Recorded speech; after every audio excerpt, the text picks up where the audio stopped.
My Lords, I rise to speak to Amendments 13 and 17 in my name, but also to respond to my noble friend Lord Lansley in relation to Amendment 3. We come now to the heart of a very considerable confusion that exists in this bill, and one which the government has done its very best to avoid and which does need to be flushed out. My noble friend Lord Lansley refers to competition. In fact, he refers to the abuse practiced by monopoly railways in France.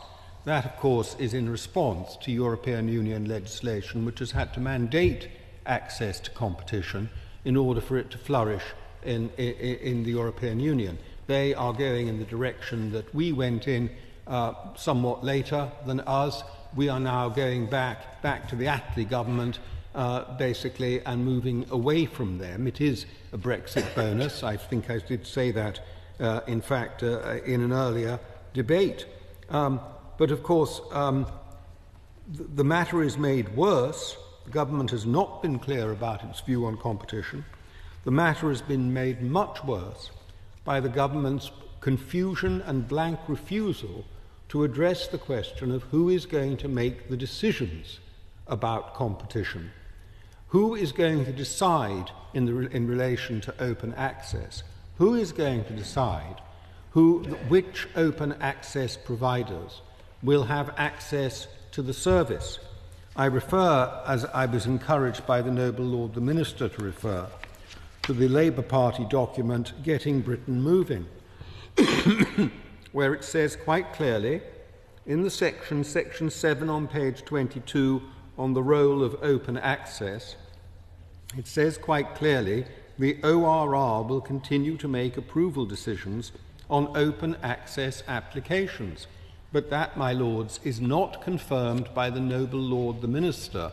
Instead, we have the spectre of Great British Railways making open access decisions. That appears to be part of the great controlling brain, one of its functions, that it would make those decisions about open access. But in doing so, it will be making decisions directly about competition with itself.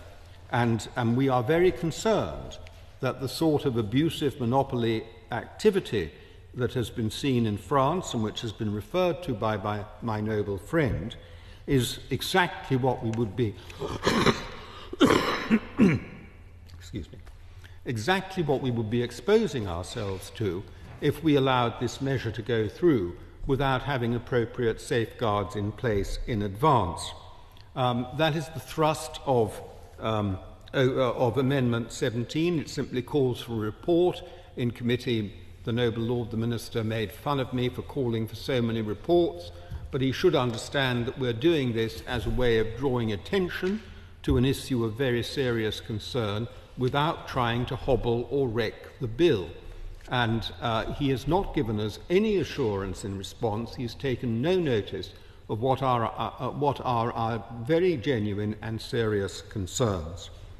Amendment 13 relates to a very similar topic, but not in relation to open access for passenger railway services, but rather in relation to access for freight services.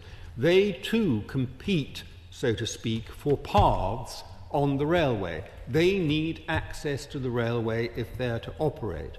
The previous government had a target, an informal, a non-statutory target, of seeing the volume of freight on the railways increase by 75% by 2050 from a base, I think, of 2 years ago. What this amendment would do would effectively put that target on the face of the bill. Now, I've heard nobody in the Labour Party, either in opposition or in government, has resiled from that target or rejected it. If anything, I think they'd want a more exacting target.